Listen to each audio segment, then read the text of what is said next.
باقی جس طرح میں نے یہ بتایا کہ اللہ تعالیٰ نے کچھ چیزیں رکھی ہوتی ہیں ایسے مریضوں کے لیے، تبھی تو یہ اس میں پھنستے ہیں، اسی میں آزمائش ہوتی ہے ان کی۔ جس طرح اللہ تعالیٰ نے جنگ احد کے موقع کے اوپر فرمایا کہ یہ کنکریاں یا یہ جو مٹھی بھر ریت اے نبی تو نے پھینکی ہے، اصل میں نے پھینکی ہے۔ اور اس سے پہلے مسلمانوں کو اللہ تعالیٰ نے کہا کہ یہ جو تم نے ان کو قتل کیا ہے یہ میں نے قتل کیا ہے۔ تو بتاؤ اس کا کیا پھر مطلب ہے؟ کیا اللہ تعالیٰ خود نیچے آیا تھا، اللہ تعالیٰ نے تلوار اٹھائی تھی اور پھر اللہ تعالیٰ نے جا کے ان کو قتل کیا تھا، یا مسلمانوں نے جا کے قتل کیا تھا؟ یہ سادہ سی بات ہے۔ اس کا یہ مطلب ہے کہ میرے حکم سے آپ نے قتل کیا ہے، میری مدد تھی تمہارے ساتھ، اور میں نے حکم دیا تھا، تب یہ کنکریاں جا کے ان کی آنکھوں میں جا کے پڑی ہیں۔ ورنہ ایسا نہیں ہوتا ہے کہ صرف مٹھی بھر ریت مارو اور بس سارے کافروں کی آنکھوں میں جا کے پڑ جائے۔ کبھی اس طرح جنگیں ہوئی، لیکن اب وہاں اللہ کا حکم ہے، اور اللہ تعالیٰ نے اپنی قدرت اور طاقت دکھانی تھی کہ دیکھو میں اتنی طاقت والا ہوں، میں اتنی قدرت والا ہوں کہ ایک ایک ذرے کے اوپر میرا اختیار ہے، اور میں نے وہ ان کی آنکھوں میں جا کے، ورنہ انسانوں کے پاس کی بات نہیں ہے۔ تو یہ معجزانہ طور پر اس طرح کی چیزیں ہوتی ہیں، اس کو اللہ تعالیٰ اپنی طرف منسوب کرتا ہے۔ اب مشرکین اس دور کے جو ہیں وہ اس کو الٹا مانی پہنانا شروع، دیکھا جی اللہ اور نبی ایک ہی چیز ہیں۔ اللہ تعالیٰ کہتا ہے کہ نبی تو نے نہیں پھینکی، میں نے پھینکی، حالانکہ نبی نے پھینکی تھی، اللہ کہہ رہا میں نے پھینکی، تو نبی تو اللہ اور ایک ہی چیز ہے نا جی۔ پھر اسی طرح بخاری کی ایک روایت کے اندر، جہاں حدیث قدسی کے اندر نبی علیہ السلام فرماتے ہیں کہ بندہ جو فرائض ادا کرتا ہے اللہ کی طرف سے جو ہوتے ہیں ان سے اللہ تعالیٰ خوش ہو جاتا ہے، لیکن اگر کوئی اور زیادہ اللہ کا قرب حاصل کرنا چاہتا ہے، اور اللہ کے قریب ہونا چاہتا ہے، اور اللہ کا پیارا مزید بننا چاہتا ہے، آگے بڑھنا چاہتا ہے، تو پھر وہ نوافل کے ذریعے جب آگے بڑھتا ہے اور آگے بڑھتا رہتا ہے مسلسل، یعنی فرض نماز کے علاوہ نفل پڑھتا ہے، رمضان کے روزوں کے علاوہ بھی روزے رکھتا ہے، زکوٰۃ کے علاوہ بھی صدقہ کرتا ہے، پیسے خرچ کرتا ہے، تو یہ آگے بڑھتا ہے اور اللہ خوش ہو جاتا ہے۔ اور ایک وقت ایسا آ جاتا ہے کہ اللہ اس کے ہاتھ بن جاتا ہے جس سے وہ پکڑتا ہے، اللہ اس کے پاؤں بن جاتا ہے جس سے وہ چلتا ہے، اور اللہ اس کے منہ بن جاتا ہے، زبان جس سے وہ بولتا ہے، اللہ اس کے کان بن جاتا ہے جس سے وہ سنتا ہے، اللہ اس کی آنکھیں بن جاتا ہے جس سے وہ دیکھتا ہے۔ اور پھر آخری الفاظ یہ ہیں کہ پھر وہ اللہ سے جو بھی مانگتا ہے، یعنی جو خیر مانگتا ہے، اللہ اس کو دیتا ہے۔ تو آخری الفاظ نے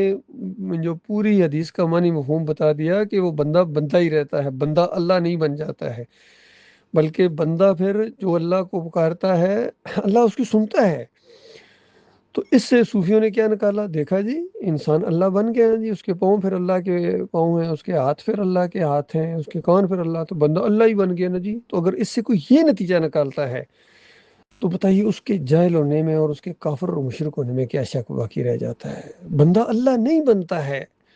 پھر اللہ تعالیٰ اس کی یعنی زیادہ سنتا ہے، اللہ کا وہ پیارا ہوتا ہے۔ تو یہ اس کا مطلب ہے سادہ سا، لیکن لوگوں نے، صوفیوں نے خاص کر گمراہ لوگوں نے اس کا کیا مطلب نکال لیا۔ تو اسی طرح ہر دور کے اندر اسی طرح کے گمراہ لوگ رہے ہیں جنہوں نے اس طریقے سے غلط مطلب نکالے ہیں۔ آج طاہر القادری ہوں، خادم حسین رضوی ہوں، طارق جمیل ہوں، طارق مسعود ہوں، انہوں نے کتنے غلط معنی نکالے ہیں قرآنی آیات سے، اور لوگوں کو کتنا گمراہ کیا ہے۔ محمد حنیف نے بھی دیکھیے قرآن سے یہ نکالنے کی کوشش کی کہ پورا خاندان یعقوب علیہ السلام یوسف علیہ السلام کے سامنے سجدہ ریز ہو گیا، اور دعوت القرآن جیسی تفسیر کے اندر یہ لکھ رہا ہے، شرک اندازہ لگائیے، حالانکہ پورا خاندان اللہ کے سامنے سجدہ ریز ہو گیا تھا۔ قرآن کا معنی مفہوم یہ ہے، لیکن جب دماغ میں خرابی ہو، رگوں اور پٹھوں اور خون میں شرک دوڑ رہا ہو، جن کے ایمان میں خرابی ہو، وہ اس طرح کی تفسیریں پھر کرتے ہیں۔ اشرف علی تھانوی صاحب کہتے ہیں اللہ کے بندوں کو نبی کا بندہ کہا جا سکتا ہے؟ بتائیے کتنا بڑا شرک اور کتنا بڑا، اور دلیل کیا دیتے ہیں؟ قرآن، کہتے ہیں قرآن میں آیا ہے کل یا عبادی الذین اسرفوا علی انفسہم لا تقنطوا من رحمت اللہ، کہ کل کہو اے نبی تم کہو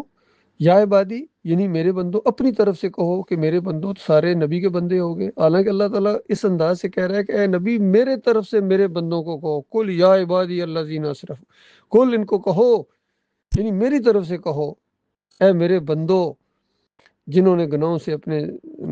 اوپر ظلم اور زیادتیاں کی ہوئی ہیں، مایوس نہ ہو، وہ تو سارے کے سارے گناہوں کو اللہ تعالیٰ معاف کر دے گا، تم آؤ تو ایک طرف۔ اور اس میں ایک واقعہ بھی ہے جس کے اوپر یہ آیت نازل ہوئی تھی کہ کچھ لوگ بہت ہی گناہ گار قسم کے لوگ تھے، تو انہوں نے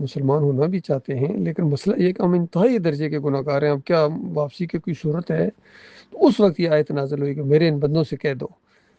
تو دیکھو حکیم الامت صاحب نے اس آیت کو کہاں سے کہاں پہنچا دیا۔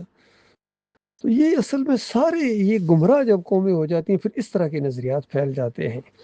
تو یہی معاملہ ہوا ہے اس امت کے اندر بھی، اتنا ان کو ہوش ہی نہیں ہے، گھوڑے کو پوجنے والے، مزاروں کو پوجنے والے ان کو ریب ریالہ نظر آتے ہیں، اور قائد اعظم اور قائد ملت نظر آتے ہیں جنہوں نے دین کا حلیہ بگاڑ دیا ہے۔